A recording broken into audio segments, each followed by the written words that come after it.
BDA sports 900 পর্দায় তোমাদের সবাইকে স্বাগত।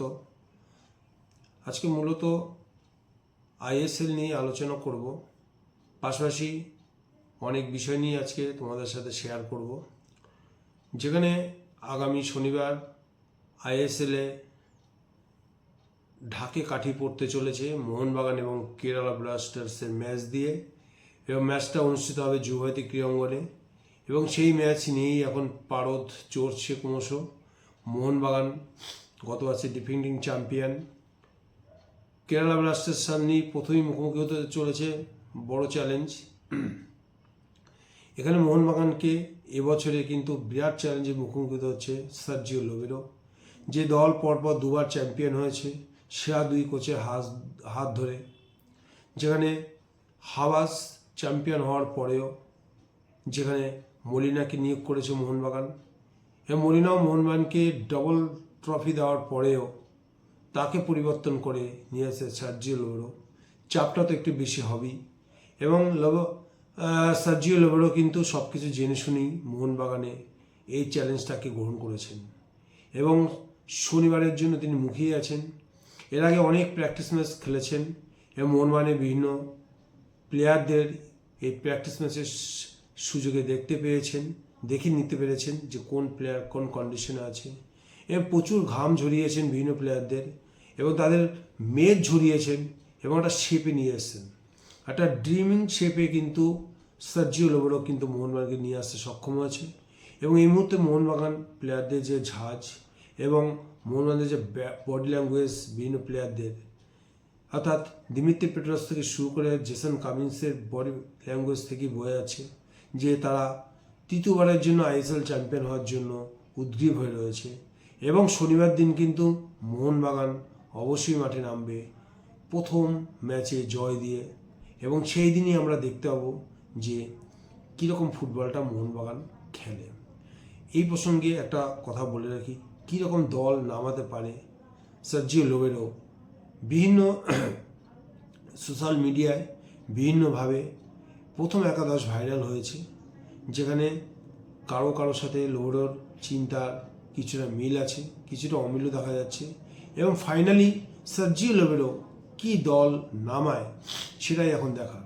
মোটামুটি তোমাদের একটা ধারণা আমি অবশ্যই দিতে পারি যে কীরকম দল হতে পারে, যেখানে আমি সবার আগে বিদেশি চয়নের ক্ষেত্রে সার্জিও লোবেরোর যা চিন্তাধারা বা প্র্যাকটিস ম্যাচগুলোতে দেখে যেটা আমরা বুঝতে পারলাম যে প্রথম একাদশে ডিফেন্ডারে একজন বিদেশিকেই তিনি রাখবেন। মলিনা যেমন কোনো ঝুঁকি নেয়নি, প্রতিটা ম্যাচে দুজন করে ডিফেন্ডার নামিয়ে ম্যাচটাকে একটু রক্ষণাত্মক করে সুযোগ বুঝে আক্রমণে গিয়ে ম্যাচগুলোকে টপটপ তুলে নিতে পেরেছিলেন। এক্ষেত্রে সার্জিও লোবেরো কিন্তু ঠিক মলিনার এই স্টাইলটা একেবারেই সার্জিও লোবেরোর প্র্যাকটিসে কিন্তু বেমানান। সার্জিও লোবেরো যেটা করতে চাইছেন, ঝড় তুলবেন তিনি যেটা করবেন সেটা হচ্ছে আক্রমণের ঝড় তিনি বইয়ে দেবেন, এবং তার প্রতিটা প্র্যাকটিস ম্যাচ থেকে আমরা সেটাই কিন্তু লক্ষ্য করছি, যেখানে আমরা দেখতে পাচ্ছি যে সার্জিও লোবেরো তিনজন ফরওয়ার্ডে কিন্তু তিনজন রেখে দিই, ফরওয়ার্ড মানে উপরে, অর্থাৎ মিডফিল্ড এবং আক্রমণ ভাগে তিনজন বিদেশিকেই তিনি রাখতে বেশি পছন্দ করছেন, এবং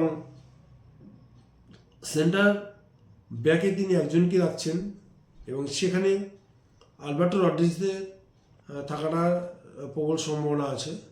তো পরবর্তীকালে অর্থাৎ সেকেন্ড হাফে পরিবর্তন করে তার জায়গায় টম আলডেট আসতে পারে। অর্থাৎ এক্ষেত্রে আমরা এটা নিশ্চিত হতে পারছি যে ডিফেন্ডার একজন বিদেশিতেই খেলবে, এটা কিন্তু মিলে যেতে পারে।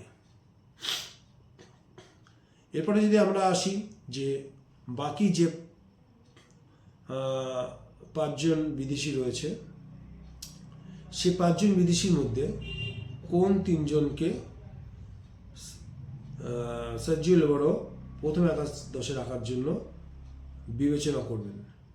সেক্ষেত্রে নামগুলো হচ্ছে দিমিত্রি পেট্রাস, জেসন কামিন্স এবং জেমি ম্যাকলারেন এবং রবসন। তো প্র্যাকটিসের ধরন থেকে যেটা আইডিয়া করা যাচ্ছে সেটা হচ্ছে রবসনকে হয়তো পরবর্তীতে ব্যবহার করতে পারে সার্জিও লোবেরো।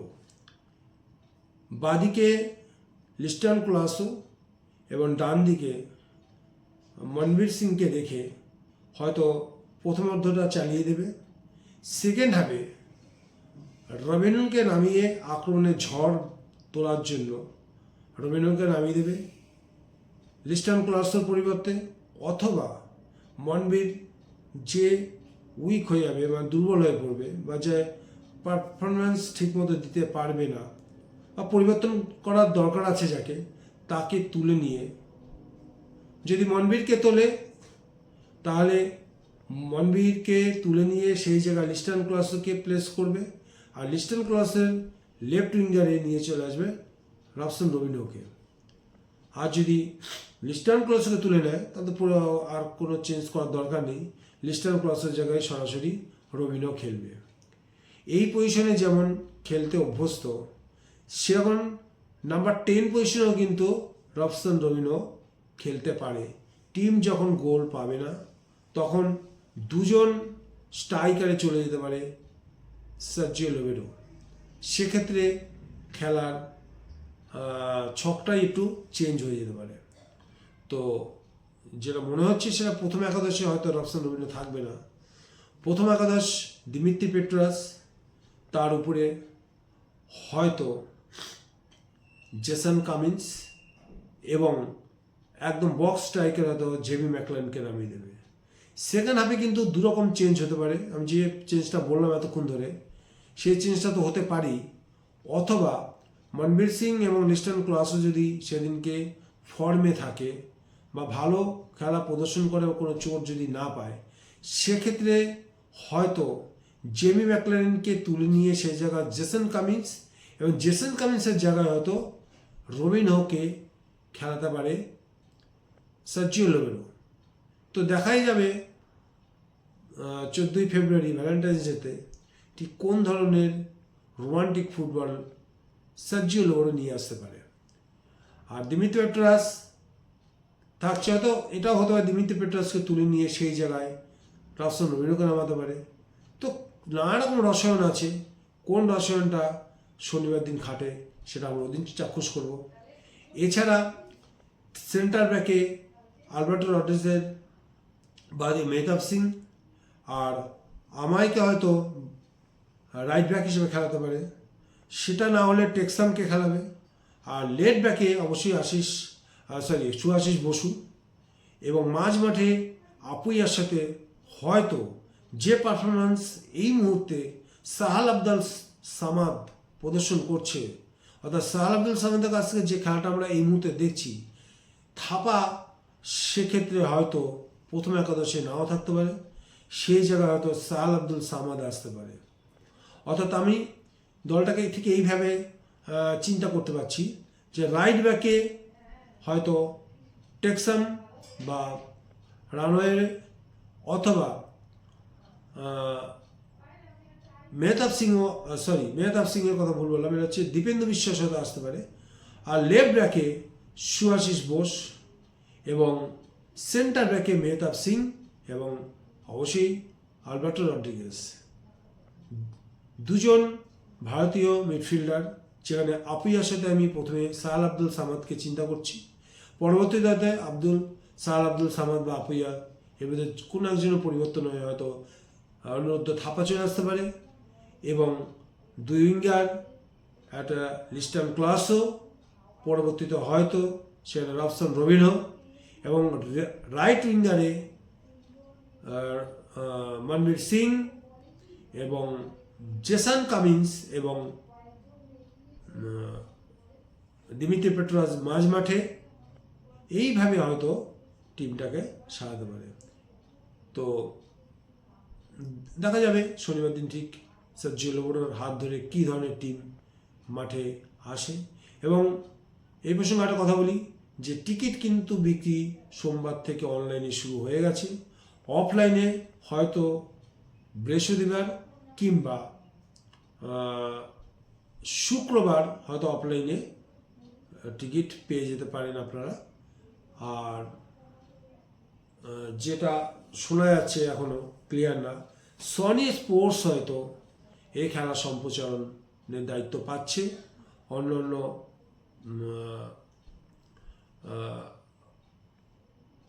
আমরা ফোনে যে খেলা দেখব এটা বাদ দিয়ে হয়তো টেলিভিশন হিসেবে হয়তো অনেক ক্লাবেরই দাবি ছিল টেলিভিশনে খেলা দেখানোর জন্য, এবং সেই দাবিটা কিন্তু ফুলফিল হচ্ছে। অর্থাৎ সনিতেই হয়তো আমরা এই ফুটবল ম্যাচ শনিবারের ISL এর প্রথম ম্যাচ হয়তো দেখতে পাবো। পাশাপাশি আর একটা বিষয় নিয়ে আলোচনা না করলেই নয়, যেটা খুবই এই মুহূর্তে প্রাসঙ্গিক, সেটা হচ্ছে ইস্টবেঙ্গলের হোম গ্রাউন্ড কি হতে চলেছে। কালকে পর্যন্ত যা আবহাওয়া ছিল তাতে মুখ্যমন্ত্রী মমতা ব্যানার্জি যেটা ঘোষণা করে দিয়েছিলেন যে যুব ভারতীতে ইস্টবেঙ্গল বিনা খরচে তার হোম গ্রাউন্ড ব্যবহার করতে পারবে, যেটা নিতুদা ঘোষণা করেছেন। এবং এই ঘোষণার পর ইস্টবেঙ্গলের সমর্থকরা সত্যিই খুশি। একটা বড় দল কিশোর ভারতীতে কেন খেলবে, যেখানে মোহনবাগান পুরো সব হোম ম্যাচ যুবভারতীতে অ্যারেঞ্জ করছে, সেখানে ইস্টবেঙ্গল টাকার অভাবে অর্থাৎ খরচ করতে পারবে না, সেই কারণে কিশোর ভারতী স্টেডিয়াম চুজ করেছে। কিন্তু এই বিষয়টা কিন্তু ইস্টবেঙ্গলের কোনো সমর্থকই মেনে নিতে পারছে না। যারা প্রাক্তন ফুটবলার আছে তারাও এই বিষয়টাকে ভালো চোখে দেখছে না। বিকাশ পাজি থেকে শুরু করে মানুষ ভট্টাচার্য সবাই কিন্তু, মোহনবাগানের অনেক প্রাক্তন ফুটবলার তারাও কিন্তু এই বিষয়টাকে ঠিক হজম করতে পারছে না। যেখানে মোহনবাগান যুবতী ক্রীড়াঙ্গনে তার হোম গ্রাউন্ডে ম্যাচ করে নিয়েছে, ইস্টবেঙ্গল কেন তার হোম গ্রাউন্ড হিসেবে যুবতী দেখাবে না। নিতুদা একটা ভালো কাজই করেছে যে যুবতীতে খেলার বন্দোবস্ত তিনি কিন্তু মুখ্যমন্ত্রীকে বলে ঠিক করে এসেছেন। কিন্তু আজকে যে খবরটা শোনা গেল যে ইমামি সংস্থা কিন্তু এই মুহূর্তে তাদের যে মুভমেন্টগুলো দেখা যাচ্ছে পর্যালোচনা করতে গিয়েছিলেন কিন্তু সেই কিশোর ভারতীতে, এবং প্র্যাকটিসও কিন্তু চলছে সেই কিশোর ভারতীতে অস্কার বুজো, এবং ওখানকার সিওর সঙ্গে কিন্তু কথাবার্তাও কিন্তু অনেক দূর এগিয়েছে, এবং যা প্রিপারেশন তাতে কিন্তু ইমামি সংস্থা ওই কিশোর ভারতীতেই কিন্তু ইস্টবেঙ্গলের হোম ম্যাচ অ্যারেঞ্জ করার চেষ্টা করছে। কিন্তু কেন করছে? যুব ভারতী অ্যারেঞ্জ করে আসলেন নিতুদা, সেটা কেন ইমামি এখনও তাদের থেকে কোনো গ্রিন সংকেত পাওয়া যাচ্ছে না যে ইস্টবেঙ্গলের হোম ম্যাচগুলো যুব ভারতীতে খেলা হবে? তার কারণ হিসেবে যেটা বলেছে ইমামি কর্তারা, যে যতক্ষণ না পর্যন্ত লিখিত রাজ্য সরকার থেকে যতক্ষণ পর্যন্ত লিখিত আসছে, মানে অ্যাসিওর করা হচ্ছে, ততক্ষণ পর্যন্ত তারা কিন্তু যুবতীতে খেলবে এই ঘোষণা করতে পারছে না, এবং কোনো রকম অ্যারেঞ্জমেন্ট যুবতীতে করতে তারা পারছে না। তো ব্যাপারটা একটু গুলিয়ে গেল। আমরা এখনও ঠিক বুঝতে পারছি না যে ইস্টবেঙ্গল ম্যাচ কোথায় হবে, অর্থাৎ কলকাতায় খেলা হলে ইস্টবেঙ্গলের ম্যাচগুলো কোথায় হবে। আমরা পরবর্তী খবরের অপেক্ষায় রইলাম যে কী শোনা যায়। সবই শোনা কথা, তো নিশ্চিতভাবে কিছু বলতে পারছি না ঠিক কোথায় খেলা হবে। তো নিতুদা যে কাজটা করেছিলেন খুব ভালোই করেছিলেন, এবং এক্ষেত্রে রাজ্য সরকার এগিয়ে গিয়ে সহযোগিতা করে অর্থাৎ ইস্টবেঙ্গলের মান সম্মান বহুগুণ বাড়িয়ে দিয়েছিলেন। কিন্তু নিজেদের মধ্যে অন্তর্কলহে যদি আবার ম্যাচটা কিশোর ভারতীতে হয়, তাহলে সেক্ষেত্রে ইস্টবেঙ্গলের সমর্থকরা সত্যি কষ্ট পাবে। এটা কিন্তু মোহনবাগানের সমর্থকরাও চায় না, তারাও চায় ইস্টবেঙ্গলেই যেন যুবতী ক্রীড়াঙ্গনই খেলে।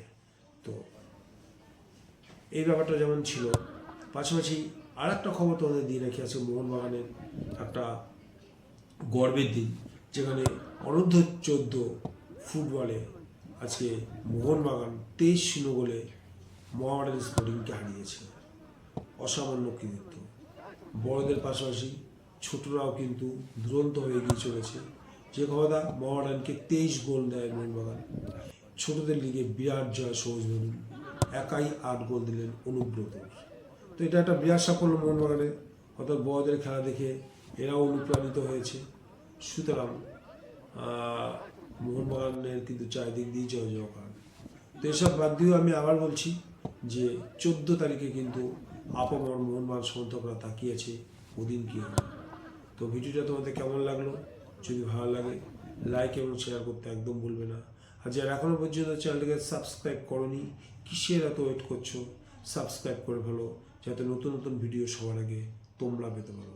আর এই ভিডিও দেখার জন্য তোমাদের অসংখ্য ধন্যবাদ। আবার দেখা হবে নতুন কোনো ভিডিওটিতে। বাই।